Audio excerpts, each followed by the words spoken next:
Hi കൂട്ടുകാരെ, നമ്മൾ ഇന്നിവിടെ ഒരു പുതിയ ടോപ്പിക്കാണ് ഡിസ്കസ് ചെയ്യാൻ പോകുന്നത്. Let's be and let's not be. അപ്പോൾ ഓരോന്നിൻ്റെ മീനിങ് നോക്കാം.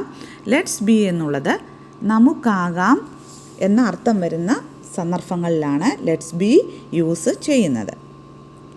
എക്സാമ്പിൾസ് നോക്കാം. നമുക്ക് നല്ല സുഹൃത്തുക്കളാകാം. Let's be good friends. Let's be കഴിഞ്ഞിട്ട് വേർബ്സ് ഒന്നും യൂസ് ചെയ്യാറില്ല. അടുത്തത്, നമുക്ക് 5 മിനിറ്റ് കൂടി ഇവിടെ നിൽക്കാം. Let's be here for 5 more minutes. 5 minute കൂടി എന്നുള്ളത് അർത്ഥം വരുന്നത് 5 more minutes. നമുക്ക് നല്ല സാമൂഹ്യ പ്രവർത്തകരാകാം. നിങ്ങളൊന്ന് ട്രൈ ചെയ്ത് നോക്കൂ. Let's be good social workers. Let's be good social workers. അടുത്തത് ലെറ്റ്സ് നോട്ട് ബി. നെഗറ്റീവ് ഫോമാണ്. നമുക്ക് ആകാതിരിക്കാം. മറ്റ് വ്യത്യാസമൊന്നുമില്ല, നോട്ട് ചേർക്കുന്നു എന്നുള്ളത് മാത്രമേ ഉള്ളൂ. നമുക്ക് ആകാതിരിക്കാം. നമുക്ക് മദ്യപാനികൾ ആകാതിരിക്കാം.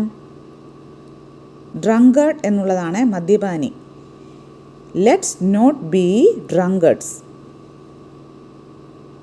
നമുക്ക് അഹങ്കാരികളാകാതിരിക്കാം. Let's not be അറോഗൻറ്റ്.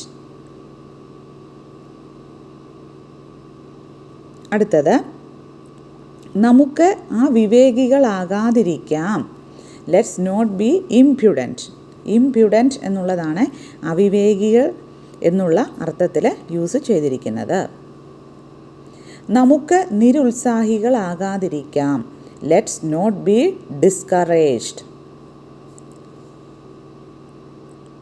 നിരുത്സാഹി എന്നുള്ള അർത്ഥത്തിലാണ് ഡിസ്കറേജ്ഡ് യൂസ് ചെയ്തിരിക്കുന്നത്. നമുക്ക് അപരിചിതരെ പോലെ ആകാതിരിക്കാം. Let's not be like strangers. Strangers എന്ന് വെച്ചാൽ അപരിചിതർ. നമുക്ക് വഞ്ചകരാകാതിരിക്കാം. Let's not be deceivers. Deceivers എന്നുള്ളതാണ് വഞ്ചകർ എന്നുള്ള അർത്ഥത്തിൽ യൂസ് ചെയ്തിരിക്കുന്നത്. അപ്പോൾ ഈ ഒരു ടോപ്പിക്ക് ഇതൊരു സിമ്പിൾ ടോപ്പിക്കായിരുന്നു. എല്ലാവർക്കും ഇഷ്ടമായി കാണും എന്ന് കരുതുന്നു. അപ്പോൾ നിങ്ങൾക്ക് ഈ വീഡിയോ ഉപകാരപ്രദമായിട്ട് തോന്നുകയാണെന്നുണ്ടെങ്കിൽ ചാനൽ തീർച്ചയായിട്ടും സബ്സ്ക്രൈബ് ചെയ്യണം. ഫ്രണ്ട്സിനൊക്കെ ഒന്ന് ഷെയർ ചെയ്ത് കൊടുക്കുകയും വേണം. അപ്പോൾ പുതിയ ടോപ്പിക്കുമായി അടുത്ത ക്ലാസ്സിൽ വീണ്ടും വരാം. അതുവരേക്കും താങ്ക് യു.